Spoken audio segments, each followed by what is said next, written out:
क्या दोस्तों आपको पता है भारत ने किस देश के साथ मिलकर जिमेक्स नामक नौसेना अभ्यास आयोजित किया? रामायण धारावाहिक में अरविंद त्रिवेदी ने कौन सा किरदार निभाया था? अबी अहमद किस देश के नए प्रधानमंत्री बने? ऐसे ही 13 बड़ी खबरों को कवर करते हुए हमने आज का बोले तो 7 अक्टूबर 2021 का करंट अफेयर का वीडियो तैयार किया है। क्वालिटी की दृष्टि से बेस्ट है यह वीडियो, आप लास्ट तक देखें। लास्ट में मैं आपसे एक क्वेश्चन पूछूंगा जिसका आंसर आपको नीचे कमेंट बॉक्स में देना है। और अभी तक आपने हमारी GK 2020 चैनल को सब्सक्राइब नहीं किया है तो सब्सक्राइब कीजिए, पास में जो बेल आइकन है उसे भी प्रेस कर दीजिए, क्योंकि आने वाले हर एक वीडियो की अपडेट आपको सबसे पहले मिले। और आज के वीडियो के क्वेश्चन की PDF फाइल आप पढ़ना चाहते हैं तो नीचे डिस्क्रिप्शन में लिंक रख दी है, वहां पर क्लिक करके डाउनलोड कर सकते हैं, पढ़ सकते हैं। चलिए बिना वक्त गंवाए स्टार्ट करते हैं पहले क्वेश्चन से। पहला क्वेश्चन, मंगल और बृहस्पति के बीच एक क्षुद्र ग्रह पर अंतरिक्ष यान भेजने की योजना की घोषणा किसने की है? दोस्तों हाल ही में एक देश की अंतरिक्ष एजेंसी ने मंगल और बृहस्पति के बीच एक क्षुद्र ग्रह पर अंतरिक्ष यान भेजने की योजना की घोषणा की है और देश का नाम है UAE। यानी कि इस क्वेश्चन का सही आंसर है UAE, बोले तो संयुक्त अरब अमीरात।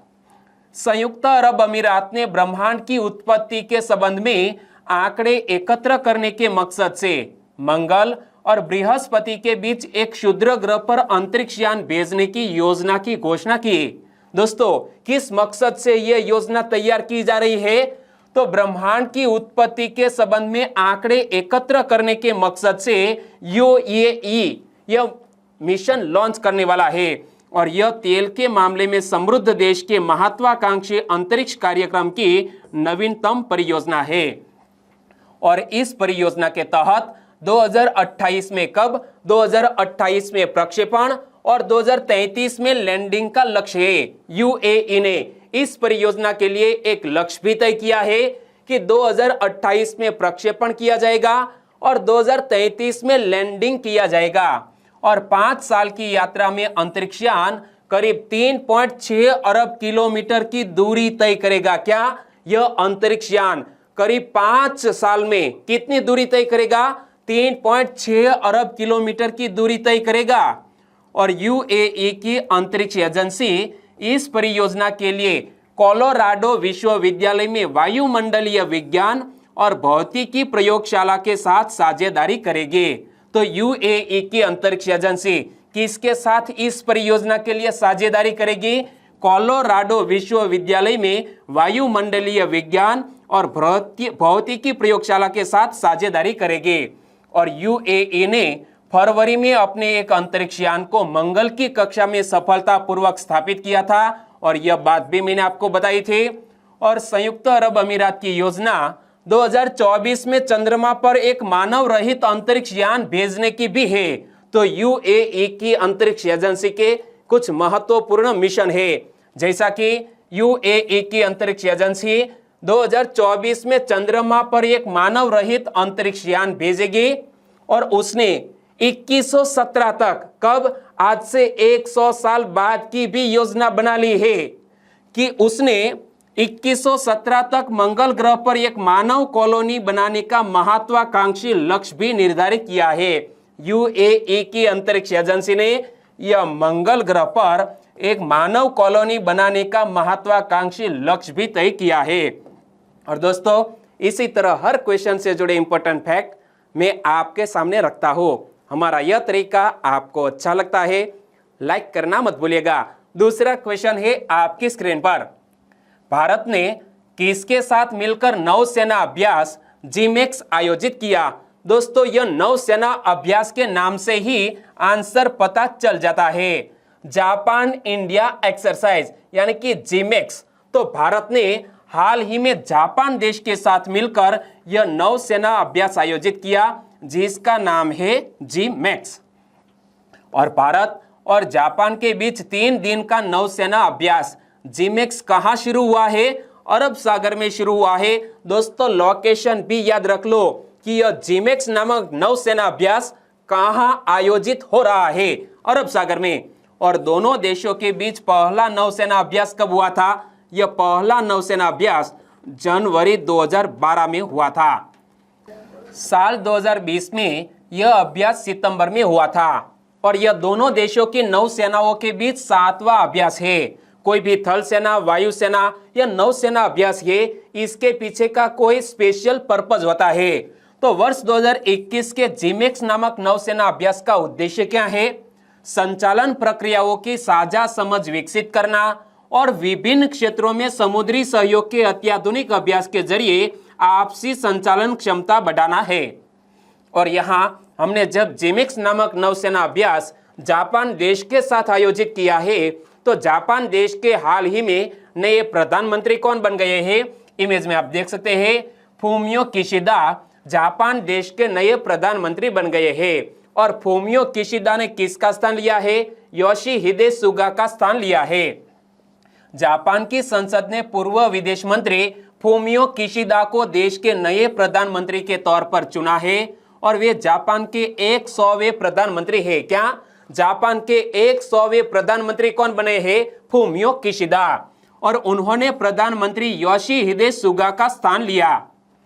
तीसरा क्वेश्चन, रामानंद सागर के बेहद लोकप्रिय पौराणिक धारावाहिक रामायण में अरविंद त्रिवेदी ने किसका किरदार निभाया था? दोस्तों, पूरे भारत देश में फेमस यह धारावाहिक जिसका नाम है रामायण। और रामायण किसने बनाई है? रामानंद सागर ने। तो यह रामायण में अरविंद त्रिवेदी ने किसका किरदार निभाया था? रावण का किरदार निभाया था। यानी कि इस क्वेश्चन का सही आंसर है रावण। इमेज आप देख सकते हैं, रावण को एक फेमस किरदार निभाया था। लाजवाब भूमिका में नजर आए थे अरविंद त्रिवेदी, जिसका 83 साल की आयु में निधन हो गया है। इसलिए करंट अफेयर में आए हैं अरविंद त्रिवेदी।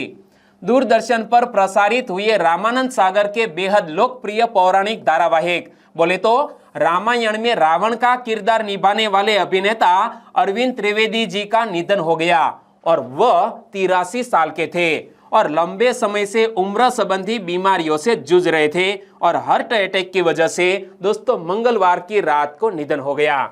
और अरविंद त्रिवेदी जी का जन्म 8 नवंबर 1938 में मध्य प्रदेश के इंदौर में हुआ था। क्या?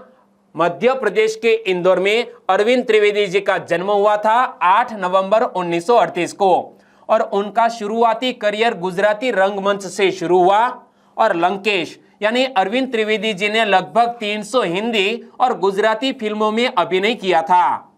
और अरविंद त्रिवेदी ने केंद्रीय फिल्म प्रमाणन बोर्ड प्रमुख के रूप में भी काम किया था। 1991 में यानी कि 1991 में अरविंद त्रिवेदी भारतीय जनता पार्टी के सदस्य के रूप में साबरकांठा निर्वाचन क्षेत्र से संसद सदस्य के रूप में चुने गए और 1996 तक इस पद पर रहे थे। चौथा क्वेश्चन, अबी अहमद निम्न में से किस देश के प्रधानमंत्री है? इमेज आप देख सकते हैं दोस्तों, नोबेल पुरस्कार विजेता अबी अहमद किस देश के प्रधानमंत्री है? वो इथियोपिया देश के प्रधानमंत्री बने हैं फिर से। यानी कि इस क्वेश्चन का सही आंसर है इथियोपिया। इमेज आप देख सकते हैं, अबी अहमद इथियोपिया के दूसरी बार प्रधानमंत्री बने हैं। इथियोपिया के प्रधानमंत्री अबी अहमद ने दूसरे 5 साल के कार्यकाल के लिए शपथ ली है। उन्हें सर्वोच्च न्यायालय के मुख्य न्यायाधीश मिर्जा अशेनाफी ने पद की शपथ दिलाई। तो दोस्तों याद रखो कि इथियोपिया के दूसरी बार प्रधानमंत्री कौन बने हैं? अबी अहमद। और अबी अहमद से जुड़ी हुई एक खास बात क्या कि अबी 2018 से इथियोपिया के प्रधानमंत्री के रूप में कार्यरत है और श्री अबी अहमद ने पड़ोसी राष्ट्र इरिट्रिया के साथ संबंध बहाल करने और व्यापक राजनीतिक सुधारों को आगे बढ़ाने के लिए 2019 का नोबेल शांति पुरस्कार जीता था। और यह बात भी हमने GK 2020 के करंट अफेयर में बताई थी कि इथियोपिया के प्रधानमंत्री अबी अहमद को 2019 का शांति का नोबेल पुरस्कार दिया गया था। क्यों दिया गया था? इरिट्रिया के साथ संबंध बहाल करने हेतु यह पुरस्कार दिया गया था। और बात करते हैं इथियोपिया देश की, तो इथियोपिया की कैपिटल का नाम क्या है? अदिस अबाबा। और इथियोपिया की करेंसी का नाम क्या है? इथियोपियाई बिर्र। क्या? इथियोपियाई बिर्र इथियोपिया देश की करेंसी है।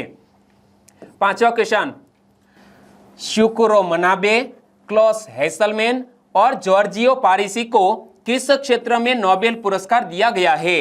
कल मैंने आपको मेडिसिन क्षेत्र के नोबेल पुरस्कार की बात की थी और हाल ही में फिजिक्स यानी कि भौतिकी क्षेत्र के नोबेल पुरस्कार की घोषणा की गई है और भौतिकी क्षेत्र में शुकुरो मनाबे, क्लॉस हेसलमैन और जॉर्जियो पारिसी को यह पुरस्कार दिया जाएगा।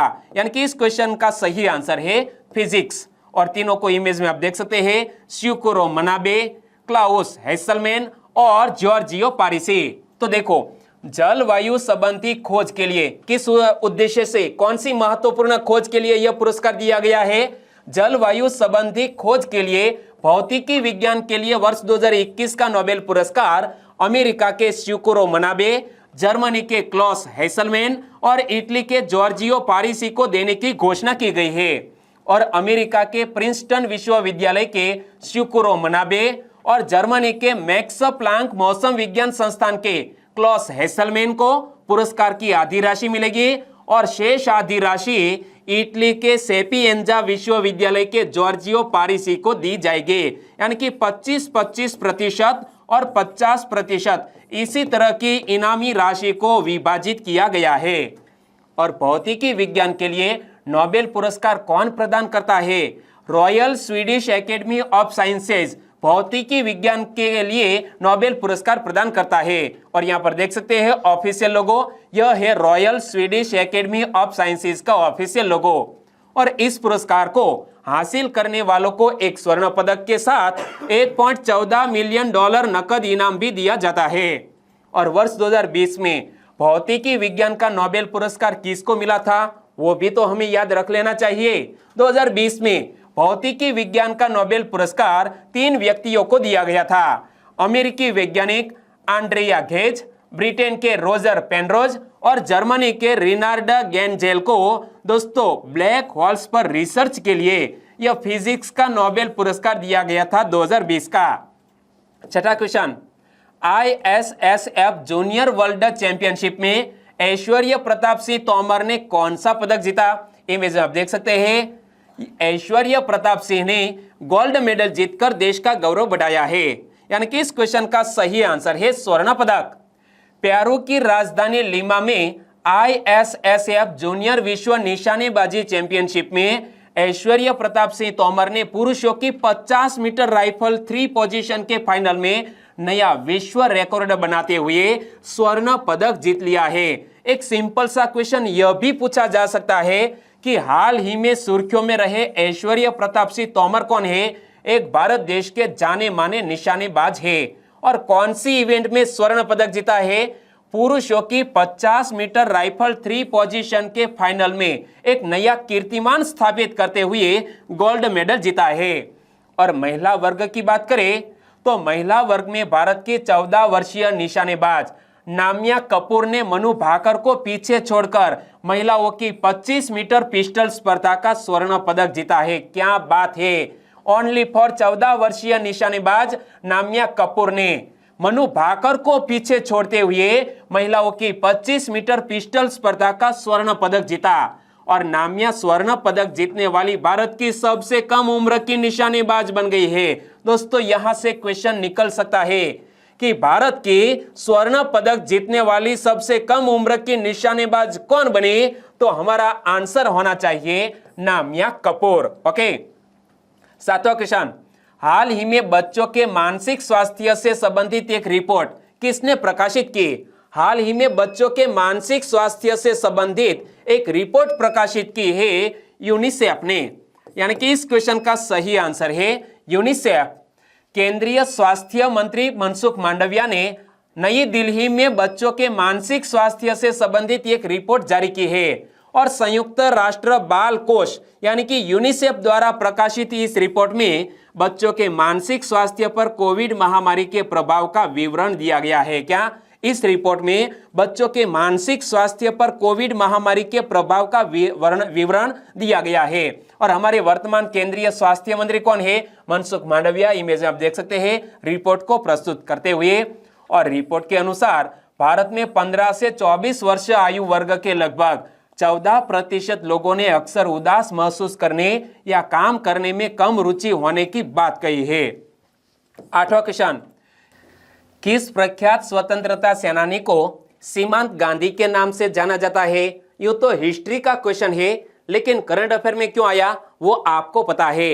आजादी के अमृत महोत्सव के तहत प्रति सप्ताह में 2 बार यानी कि सोमवार और मंगलवार के मॉर्निंग न्यूज में आकाशवाणी के द्वारा यह स्वतंत्रता से जुड़े हुए क्वेश्चन पूछ लिए जाते हैं। तो सोमवार का क्वेश्चन था, किस प्रख्यात स्वतंत्रता सेनानी को सीमांत गांधी के नाम से जाना जाता है? खान अब्दुल गफ्फार खान को सीमांत गांधी के नाम से जाना जाता है। और यह क्वेश्चन करंट अफेयर में क्यों आया? तो देखो, आकाशवाणी समाचार ने स्वाधीनता संग्राम और उसके गौरवशाली इतिहास पर विशेष प्रश्नोत्तरी कार्यक्रम शुरू किया है। प्रत्येक सोमवार और मंगलवार को समाचार प्रभात में प्रसारित होने वाला यह क्विज 15 अगस्त 2021 तक जारी रहेगा और यह सोमवार को 15वां क्वेश्चन पूछा गया और मंगलवार को 16वां, दोनों क्वेश्चन की बात करेंगे। तो खान अब्दुल गफ्फार खान ने अहिंसा के गांधीवादी दर्शन को अपनाया। उनके नेतृत्व में ब्रिटिश भारत के सुदूर उत्तर पश्चिम में पठानों ने खुदाई खिदमतगार नाम की संस्था बनाई, जिसे लाल कुर्ती के रूप में भी जाना जाता है। दोस्तों, मोस्ट इंपोर्टेंट फैक्ट है कि खुदाई खिदमतगार नामक संस्था की स्थापना किसने की थी? तो हमारा आंसर होना चाहिए खान अब्दुल गफ्फार खान। और यह खुदाई खिदमतगार को लाल कुर्ती के रूप में भी जाना जाता है। और खुदाई खिदमतगार संस्था के सभी लोगों ने अहिंसा और भारतीय स्वतंत्रता की शपथ ली थी। और खान अब्दुल गफ्फार खान को 1987 में भारत सरकार ने भारत रत्न से सम्मानित किया। दोस्तों, ऐसे महानुभाव जिसको भारत रत्न भी मिल चुका है, कब मिला था? 1987 में।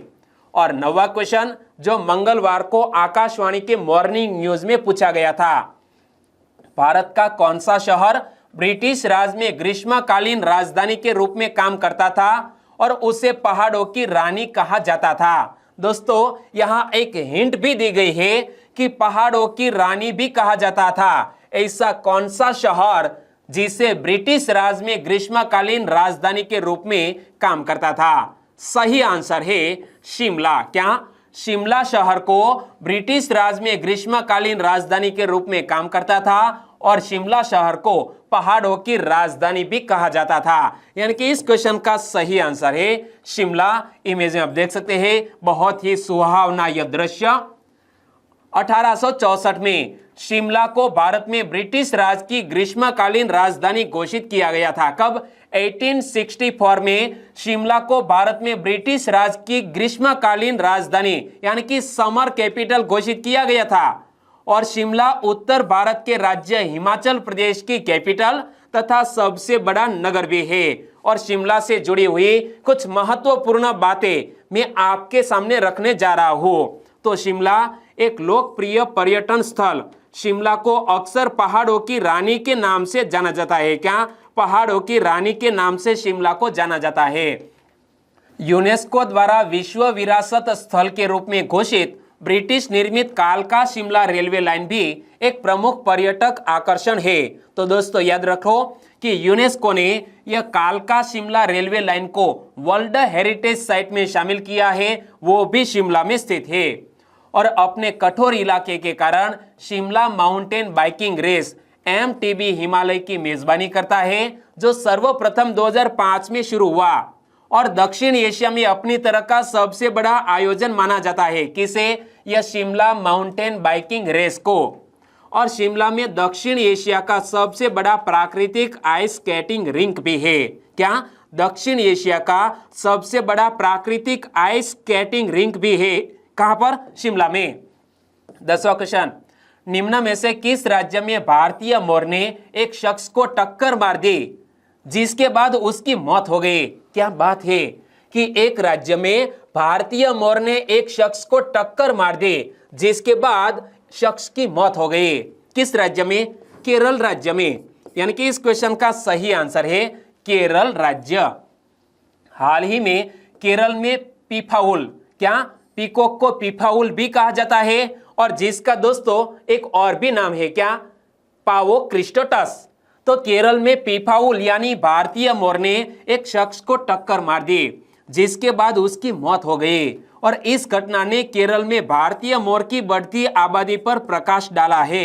इसीलिए करंट अफेयर में आया है हमारा राष्ट्रीय पक्षी मोर। पीफाउल यानी कि मोर की विभिन्न प्रजातियों का सामूहिक नाम है पीफाउल। और नर मोर को पीकॉक कहा जाता है, जबकि मादा मोर को पीहेन कहा जाता है।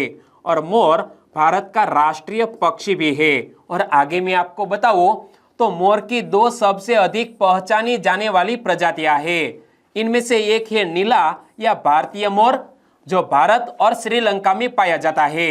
और दूसरा है हरा या जावाई मोर, जिसका दोस्तों नाम क्या है? पावो म्यूटिकस। भारतीय मोर का नाम क्या है? पावो क्रिस्टेटस। और जावाई मोर का नाम क्या है? पावो म्यूटिकस, जो म्यांमार यानी कि बर्मा और जावा में पाया जाता है। 11वां क्वेश्चन, भारत ने किसके साथ मिलकर मित्र शक्ति अभ्यास आयोजित किया? हाल ही में भारत देश ने अपने पड़ोसी मुल्क श्रीलंका के साथ मिलकर यह मित्र शक्ति नामक सैनिक अभ्यास आयोजित किया।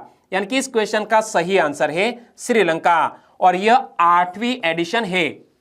भारत और श्रीलंका ने हाल ही में श्रीलंका के पूर्वी जिले अंपारा में स्थित कॉम्बैट ट्रेनिंग स्कूल में आतंकवाद विरोधी सहयोग बढ़ाने के उद्देश्य से 12 दिवसीय मेगा सैन्य अभ्यास शुरू किया है।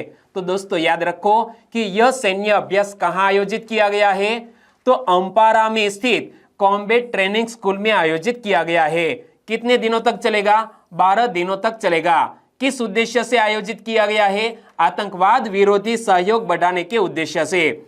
और 4 से 15 अक्टूबर तक आयोजित होने वाले यह मित्र शक्ति अभ्यास के 8वें संस्करण में भारतीय सेना के 120 जवान शामिल हैं। और मित्र शक्ति संयुक्त सैन्य अभ्यास को अंतर्राष्ट्रीय आतंकवाद, अंतर संचालन कौशल, संयुक्त सामरिक संचालन और एक दूसरे की सर्वोत्तम प्रथाओं तथा अनुभवों को साझा करने की दृष्टि से डिजाइन किया गया है। और मित्र शक्ति अभ्यास का 7वां संस्करण वर्ष 2019 में पुणे में आयोजित किया गया था। तो यह बात भी याद रख लो कि 8वां संस्करण श्रीलंका में आयोजित हुआ है, 7वां संस्करण वर्ष 2019 में पुणे में आयोजित किया गया था। 12वां क्वेश्चन, हाल ही में एस्ट्रो होम रोबोट का अनावरण किसने किया? इमेज आप देख सकते हैं, एक रोबोट जिसका नाम है एस्ट्रो, जिसका अनावरण किया है अमेजन ने। यानी कि इस क्वेश्चन का सही आंसर है अमेजन ने यह एस्ट्रो नामक एक रोबोट को डेवलप किया है। इमेज आप देख सकते हैं। हाल ही में अमेजन ने अपने एस्ट्रो होम रोबोट का अनावरण किया, जिसे लोगों के घरों की निगरानी और परिवार के संपर्क में रहने जैसे कई कार्यों में मदद करने के लिए डिजाइन किया गया है। क्या? लोगों के घरों की निगरानी और परिवार के संपर्क में रहने जैसे कई कार्यों में मदद करने के लिए इस रोबोट को डिजाइन किया गया है। और एस्ट्रो रोबोट की बात करूं तो एस्ट्रो को घरों की सुरक्षा का उपकरण माना जाता है। इसे घर के पालतू जानवरों पर नजर रखने और मालिक की अनुपस्थिति में कुछ असामान्य का पता लगाने के लिए डिजाइन किया गया है। और यह लोगों के चेहरों को पहचान कर उनका विश्लेषण कर सकता है कि वह परिवार का सदस्य है या बाहरी व्यक्ति। दोस्तों यह महत्वपूर्ण बात है कि यह लोगों के चेहरों को पहचान कर उनका विश्लेषण कर सकता है और यह अंदाज लगा सकता है कि यह परिवार का सदस्य है या कोई बाहरी व्यक्ति है। 13वां और लास्ट क्वेश्चन, दालचीनी की संगठित खेती शुरू करने वाला देश का पहला राज्य कौन बना? दालचीनी की संगठित खेती शुरू करने वाला देश का पहला राज्य बन गया है हिमाचल प्रदेश। यानी कि इस क्वेश्चन का सही आंसर है हिमाचल प्रदेश। CSIR के institute of Himalayan bio resource technology, उन्होंने हिमाचल प्रदेश में पायलट आधार पर दालचीनी की खेती शुरू की है। किसने? Institute of Himalayan bio resource technologies ने हिमाचल प्रदेश में पायलट आधार पर दालचीनी की खेती शुरू की है। और असली दालचीनी मुख्य रूप से श्रीलंका में उगाया जाता है, जबकि छोटे उत्पादक देशों में सेशल्स, मेडागास्कर और भारत देश शामिल है। और भारत सालाना 45,318 टन दालचीनी का आयात चीन, श्रीलंका, वियतनाम, इंडोनेशिया और नेपाल से करता है।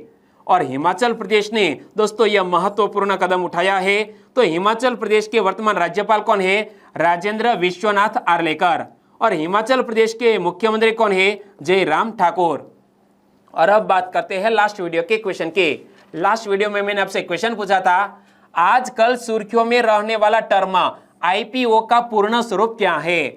आजकल सुर्खियों में रहने वाला टर्म आईपीओ का पूर्ण स्वरूप इनिशियल पब्लिक ऑफर है। यानी कि इस क्वेश्चन का सही आंसर था ऑप्शन ए। लगभग सभी दोस्तों ने बिल्कुल सही जिक्र किया है, जिनमें से एक हमारे पुराने सब्सक्राइबर फ्रेंड है जिसका नाम है रानी कश्यप जी, दिल्ली से बिलोंग करती है। उन्होंने बहुत ही अच्छा और डिटेल में आंसर दिया है, थैंक यू सो मच। तो केतनाबेन राठौड़, वसावा दीप्तेश, अभीश कुमार और एफ ए कुरैशी, इन सभी दोस्तों ने बिल्कुल सही आंसर दिया है। आईपीओ का पूर्ण स्वरूप इनिशियल पब्लिक ऑफर है। तो सुलेंद्र नायक, महावीर सिंह परमार, पीनल देसाई और प्रवीण शाक्य, इन सभी दोस्तों ने भी बिल्कुल सही आंसर दिया। मान सिंह मारवई, दीपक परमार, हितेश सोलंकी और रविंद्र बाणवर, सभी दोस्तों को बहुत बहुत धन्यवाद। और आज के वीडियो का क्वेश्चन ए रहा स्क्रीन पर, विंटर एक्शन प्लान किसने जारी किया? 4 ऑप्शन आपकी स्क्रीन पर है, बताइए विंटर एक्शन प्लान किसने जारी किया है? आंसर देना है नीचे कमेंट बॉक्स में। और वीडियो वाकई में आपको अच्छा लगा है, हेल्पफुल लगा है, तो फेसबुक, व्हाट्सएप या टेलीग्राम के जरिए इस वीडियो की लिंक आपके दोस्तों को शेयर करना मत भूलिएगा। बस छोटी सी उम्मीद के साथ वीडियो खत्म करते हैं, फिर मिलेंगे नए करंट अफेयर वीडियो के साथ। तब तक के लिए टेक केयर एंड जय हिंद।